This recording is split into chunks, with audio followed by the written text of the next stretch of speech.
ಬೆಂಗಳೂರು ನಾಗರಬಾವಿ ನಾಗರಿಕರ ಸ್ನೇಹ ಒಕ್ಕೂಟದ ವತಿಯಿಂದ ಸಮಾಜ ಸೇವಕರು ಬಿಜೆಪಿ ಮುಖಂಡ ರಾಜು ಎಸ್ ರವರ ಅರ್ಥಪೂರ್ಣ ಹುಟ್ಟುಹಬ್ಬದ ಆಚರಣೆ.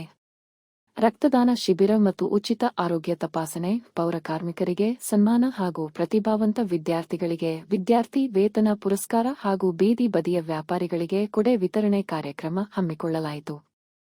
ಮಾಜಿ ಶಾಸಕರಾದ ಮಸಾಲೆ ಜಯರಾಮ್, ವಿಧಾನಪರಿಷತ್ ಮಾಜಿ ಸದಸ್ಯ ದೇವೇಗೌಡ, ದಕ್ಷಿಣ ಜಿಲ್ಲಾ ಬಿಜೆಪಿ ಉಪಾಧ್ಯಕ್ಷರು, ನಿಕಟಪೂರ್ವ ಬಿಬಿಎಂಪಿ ಸದಸ್ಯರಾದ ಕೆ ಉಮೇಶ್ ಶೆಟ್ಟಿರವರು ರಾಜು ಎಸ್ ರವರಿಗೆ ಆತ್ಮೀಯವಾಗಿ ಸನ್ಮಾನಿಸಿ ಶುಭ ಕೋರಿದರು. ಇದೇ ಸಂದರ್ಭದಲ್ಲಿ ರಾಜು ಎಸ್ ರವರು ಮಾತನಾಡಿ, ಬಡವರ ಸೇವೆಯಲ್ಲಿ ದೇವರನ್ನ ಕಾಣು ಎಂಬಂತೆ ಸಮಾಜ ಸೇವೆ ಮಾಡುತ್ತಾ ಇದ್ದ ನನಗೆ ಅಭಿಮಾನಿಗಳು, ಸ್ನೇಹಿತರು ಒತ್ತಡದಿಂದ ರಾಜಕೀಯ ಕ್ಷೇತ್ರಕ್ಕೆ ಬರಬೇಕಾಯಿತು. ರಾಜಕೀಯದಿಂದ ನನಗೆ ಏನು ಬೇಡ, ಜನಸೇವೆಯೇ ನನ್ನ ಉದ್ದೇಶ. ಹೆಮ್ಮೆ ಆಗುತ್ತೆ ಮೊದಲಾಗಿ. ಯಾಕೆಂತಂದ್ರೆ ಇಂಥ ದೊಡ್ಡ ಗಣ್ಯ ವ್ಯಕ್ತಿಗಳು ನನ್ನನ್ನು ಗುರುತಿಸಿ ನನ್ನ ಒಂದು ಹುಟ್ಟಿದಬ್ಬ ಸಾರ್ಥಕವಾಗೋದಕ್ಕೆ ಒಂದು ಕಾರಣ ಕೊಡ್ತಾರೆ ಅನ್ನೋದಕ್ಕೆ ತಪ್ಪಾಗಲ್ಲ. ಎಲ್ಲರೂ ಸಹ ಬಂದು ನನಗೊಂದು ಆಶೀರ್ವಾದ ಮಾಡಿ ನನ್ನ ಮೇಲಿರೋ ಪ್ರೀತಿ ಎಷ್ಟಿದೆ ಅವ್ರಿಗೆ ನನ್ನ ಮೇಲೆ ಅಂತ ಅವರು ಇವತ್ತು ತೋರಿಸ್ಕೊಟ್ಟಿದ್ದಾರೆ. ಎಲ್ಲರಿಗೂ ಸಹ ನಮ್ಮ ಮುನ್ರತ್ನ ಆಗಿರ್ಬೋದು, ಉಮೇಶ್ ಶೆಟ್ಟಿ ಅಣ್ಣ ಆಗಿರ್ಬೋದು, ನಮ್ಮ ಜಯರಾಮಣ್ಣ ಆಗಿರ್ಬೋದು, ಸ್ವಾಮಿ ಅಣ್ಣ ಆಗಿರ್ಬೋದು, ಪ್ರತಿಯೊಬ್ಬರಿಗೂ ಸಹ ನಾವು, ನಮ್ಮ ಕುಟುಂಬದವರು, ನಮ್ಮ ಸ್ನೇಹಿತರು ಎಲ್ಲರೂ ಸಹ ಅವರಿಗೆ ಧನ್ಯವಾದ ಹೇಳ್ತೀವಿ. ಇವತ್ತು ಒಂದು ಕಾರ್ಯ ಯಶಸ್ವಿಯಾಗಿ ಕಾರಣ ಎಲ್ಲ ನನ್ನ ಸ್ನೇಹಿತರು. ಈ ತರ ಪ್ರತಿ ವರ್ಷನೂ ಸುಮಾರು ನನಗೆ ತಿಳಿದಾಗ ಒಂದು 18-20 ವರ್ಷದಿಂದ ನನ್ನ ಸ್ನೇಹಿತರು ಮುಂದೆ ನಿಂತು ದಿನ ರಾತ್ರಿ ಅನ್ನದೇ ನಾನಾ ಕಾರ್ಯಕ್ರಮಗಳನ್ನು ಮಾಡ್ತಾ ಇದ್ರು. ಅದು ವಿಭಿನ್ನವಾಗಿತ್ತು. ಕಾರಣ ಏನಂದ್ರೆ, ಅದು ಫ್ರೆಂಡ್ ಸರ್ಕಲ್ ಅಲ್ಲಿ ನನ್ನ ಗುರುತಿಸಿ ನನ್ನ ಫ್ರೆಂಡ್ ಆಗಿ ಒಂದು ಟ್ರೀಟ್ ಮಾಡ್ತಾ ಇದ್ರು.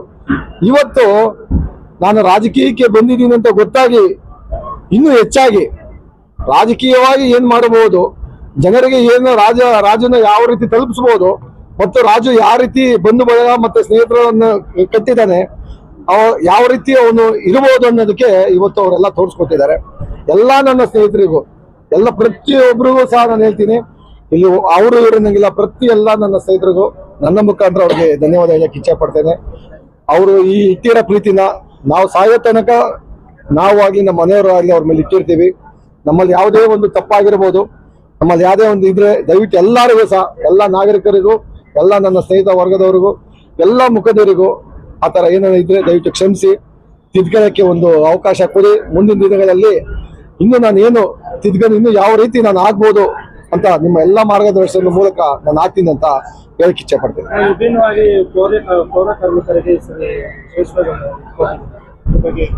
ಇಲ್ಲ, ಆಗಿಲ್ಲ. ನಾವು ಮೊದಲದಾಗಿ ಇವಾಗಂತಲ್ಲ, ನಾವು ಸುಮಾರು ವರ್ಷಗಳಿಂದ ಮಾಡ್ಕೊಂಡ್ ಬರ್ತಾ ಇದೀವಿ. ಈಗ ಯಾಕೆ ಹೈಲೈಟ್ ಆಗ್ತಾ ಇದೆ ಅಂತಂದ್ರೆ, ರಾಜು ರಾಜಕೀಯಕ್ಕೆ ಬರ್ತಾ ಇದ್ದಾನೆ ಅಂತ ಅಷ್ಟೇನೆ. ನಾನು ಇದು ಹೊಸದಲ್ಲ, ಇದು ನನಗೆ ಬುದ್ಧಿ ಬಂದಾಗಿಂದ ನನ್ನ ಸ್ನೇಹಿತರು ಪ್ರತಿ ವರ್ಷನೂ ಮಾಡ್ತಾರೆ. ನನ್ನ ಆಫೀಸ್ ಸ್ಟಾಫ್ ಆಗಿರ್ಬೋದು, ಮತ್ತೊಬ್ರು ಆಗಿರ್ಬೋದು, ಎಲ್ಲ ವೃದ್ಧರಿಗೆ ವೃದ್ಧಾಶ್ರಮಗಳಿಗೆ ಹೋಗಿ ಅವ್ರಿಗೆ ಬೇಕಾದಂತ ಸೌಲಭ್ಯಗಳಾಗಿರ್ಬೋದು, ಮತ್ತೆ ಅವ್ರಿಗೆ ಬೇಕಾದ ಆಹಾರ ಪದಾರ್ಥಗಳಾಗಿರ್ಬೋದು, ಮತ್ತೆ ಏನ್ ಬಿಬಿಎಂಪಿ ಅಂತ ನಾವು ಪೌರ ಕಾರ್ಮಿಕರಿದ್ದಾರೆ ಅದಕ್ಕೆ ನಾನಾ ಭಾಗಗಳಲ್ಲಿ ನಾವು ಈ ಕೆಲಸನ ಮಾಡಿದೀವಿ. ಆಚರಿಸಿದರೆ ಸ್ನೇಹಿತರು, ಬಂಧು ಬಳಗದವರು ಪ್ರತಿಯೊಬ್ರು ಬಂದು ತುಂಬಾ ಅದ್ದೂರಿಯಾಗಿ ಆಚರಣೆ ಮಾಡಿದ್ದಾರೆ. ಅದಕ್ಕೆ ನಮಗೆ ತುಂಬಾ ಸಂತೋಷ ಆಗಿದೆ, ಹೆಮ್ಮೆನೂ ಇದೆ. ಈ ಕಾರ್ಯಕ್ರಮನ ನಾವು ಮಾಡಬೇಕು ಅಂತ ಅಫಿಷಿಯಲ್ ಆಗಿ ಏನು ಮಾಡ್ತಾ ಇರ್ಲಿಲ್ಲ. ಬ್ಯಾಕ್ ಎಂಡ್ ಅಲ್ಲಿ ನಾವೆಲ್ಲಾ ತರದ ಕಾರ್ಯಕ್ರಮಗಳು ಮಾಡ್ತಾ ಬರ್ತಿದ್ರಿ. ಈ ಸತಿ ರಾಜಕೀಯವಾಗಿದ್ದೀರಿ ಅನ್ನೋದಕ್ಕೋಸ್ಕರ ಅಷ್ಟೇ ವೇದಿಕೆ ಮಾಡಿ, ವೇದಿಕೆ ಮುಖಾಂತರ ಜನಕ್ಕೆ ತಲುಪಿಸ್ತಾ ಇದ್ರಿ. ಈಗ ಪ್ರತಿ 2008ನೇ ಇಸ್ವಿಯಿಂದಾನು ಇವತ್ತಿನ ತನಕನೂ ರಾಜು ಅವರ ಬರ್ತಡೇ ದಿನಕ್ಕೂ ಜನಸಂಖ್ಯೆ ಜಾಸ್ತಿ ಆಗ್ತಿದ್ದಾರೆ, ಅವ್ರ ಅಭಿಮಾನಿಗಳು ಜಾಸ್ತಿ ಆಗ್ತಿದ್ದಾರೆ, ಅವರು ಅಭಿಮಾನಿ ಬಳಗ ಜಾಸ್ತಿ ಆಗ್ತಾ ಇದೆ. ಹಾಗಾಗಿ ಇವತ್ತಿಂದ ಏನು ನೀವೆಲ್ಲ ನೋಡಿದ್ರಿ, ಅದು ಹಿಂದಿನ 2 ವರ್ಷ 3 ವರ್ಷದಲ್ಲೂ ನೀವು ನೋಡ್ತಾ ಬಂದಿದ್ದೀರಾ. ಈಗ ಇನ್ನು ರಾಜಕೀಯವಾಗಿ ತುಂಬಾನೇ ಜಾಸ್ತಿ ಆಗಿದೆ. ಹಾಗಾಗಿ ಎಲ್ಲರಿಗೂ ನಾವು ಋಣಿಯಾಗಿರ್ತೀರಿ ಅಂತ ಹೇಳಕ್ ಇಷ್ಟಪಡ್ತೀರಿ.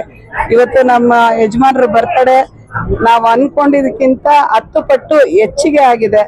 ಈ ಕಾರ್ಯಕ್ರಮ ಮಾಡಬೇಕು ಅಂತ 10 ದಿವಸಗಳಿಂದಾನು ಸತತವಾಗಿ ನಮ್ಮೊಟ್ಟಿಗೆ ಇರುವಂತವ್ರು ಎಲ್ಲಾರು ನಮ್ಮ ಸ್ನೇಹಿತರುಗಳು ಇಲ್ಲಿ ನಮ್ಮ ಜೊತೆಲ್ಲೇ ಇದ್ದಾರೆ. ಪ್ರತಿ ಒಂದು ಕಾರ್ಯದಲ್ಲೂ ಈ ತರ ಮಾಡೋಣ, ಈ ತರ ಮಾಡೋದು ಬೇಡ, ಇದು ಸರಿ, ಇದು ತಪ್ಪು ಅಂತ 10 ದಿವಸದಿಂದ ಪ್ರತಿಯೊಂದು ಮೀಟಿಂಗ್ ಮಾಡಿ ಪ್ರತಿ ಜಾಗದಲ್ಲಿ ಹೋಗಿ ಎಲ್ಲಾ ನಾಗರಿಕರನ್ನು ಕರೆದು ಬಂದಿರುವಂತ ನಮ್ಮ ಟೀಮ್ ಪೂರ್ತಿ ಎಲ್ಲರ ಹೆಸರು ತಗೊಂಡ್ರೆ ತುಂಬಾ ದೊಡ್ಡ ಪಟ್ಟಿ ಇದೆ. ಹಾಗಾಗಿ ನಮ್ಮ ಎಲ್ಲಾ ಟೀಮಿನವ್ರಿಗೂ ಧನ್ಯವಾದಗಳನ್ನ ಹೇಳಕ್ ಇಷ್ಟಪಡ್ತೀವಿ. ನಾವೀಗ ಆಲ್ರೆಡಿ ನಾನು ಕಾಸಿಯಾದಲ್ಲಿ ಈಗ ಕರೆಂಟ್ಲಿ ವುಮೆನ್ ಪ್ಯಾನೆಲ್ ಚೇರ್ಮನ್ ಆಗಿದ್ದೀರಿ.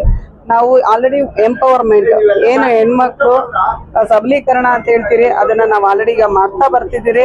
ಇನ್ನು ಮುಂದಿನ ದಿನಗಳಲ್ಲಿ ಇನ್ನೂ ಹೆಚ್ಚಿನ ಹೆಣ್ಮಕ್ಳಿಗೆ ಅವಕಾಶ ಕೊಡಬೇಕು. ಏನೀಗ ನರೇಂದ್ರ ಮೋದಿ ಅವರು ಹೋರಾಟ ಮಾಡ್ತಿದ್ದಾರೆ 33% ಮಹಿಳೆಯರಿಗೆ ಮೀಸಲಾತಿ ಬೇಕೇ ಬೇಕು ಅಂತ. ಅದರ ಸಲುವಾಗಿ ನಾವು ಕೂಡ ಹೋರಾಟ ಮಾಡ್ತಿದ್ದೀರಿ. ನಮಗೂ ಕೂಡ ಸಿಕ್ಕಿದ್ರೆ ಮುಂದಿನ ದಿವಸದಲ್ಲಿ ಅವಕಾಶ, ನಾವು ಒಂದೆರಡು ಕೆಲಸಗಳು ಹೆಚ್ಚಿಗೆ ಮಾಡೋ ಅಷ್ಟು ಕೆಪಾಸಿಟಿ ನಮ್ಮ ಹೆಣ್ಮಕ್ಳುಗಳಲ್ಲಿ ಇದ್ದಾರೆ.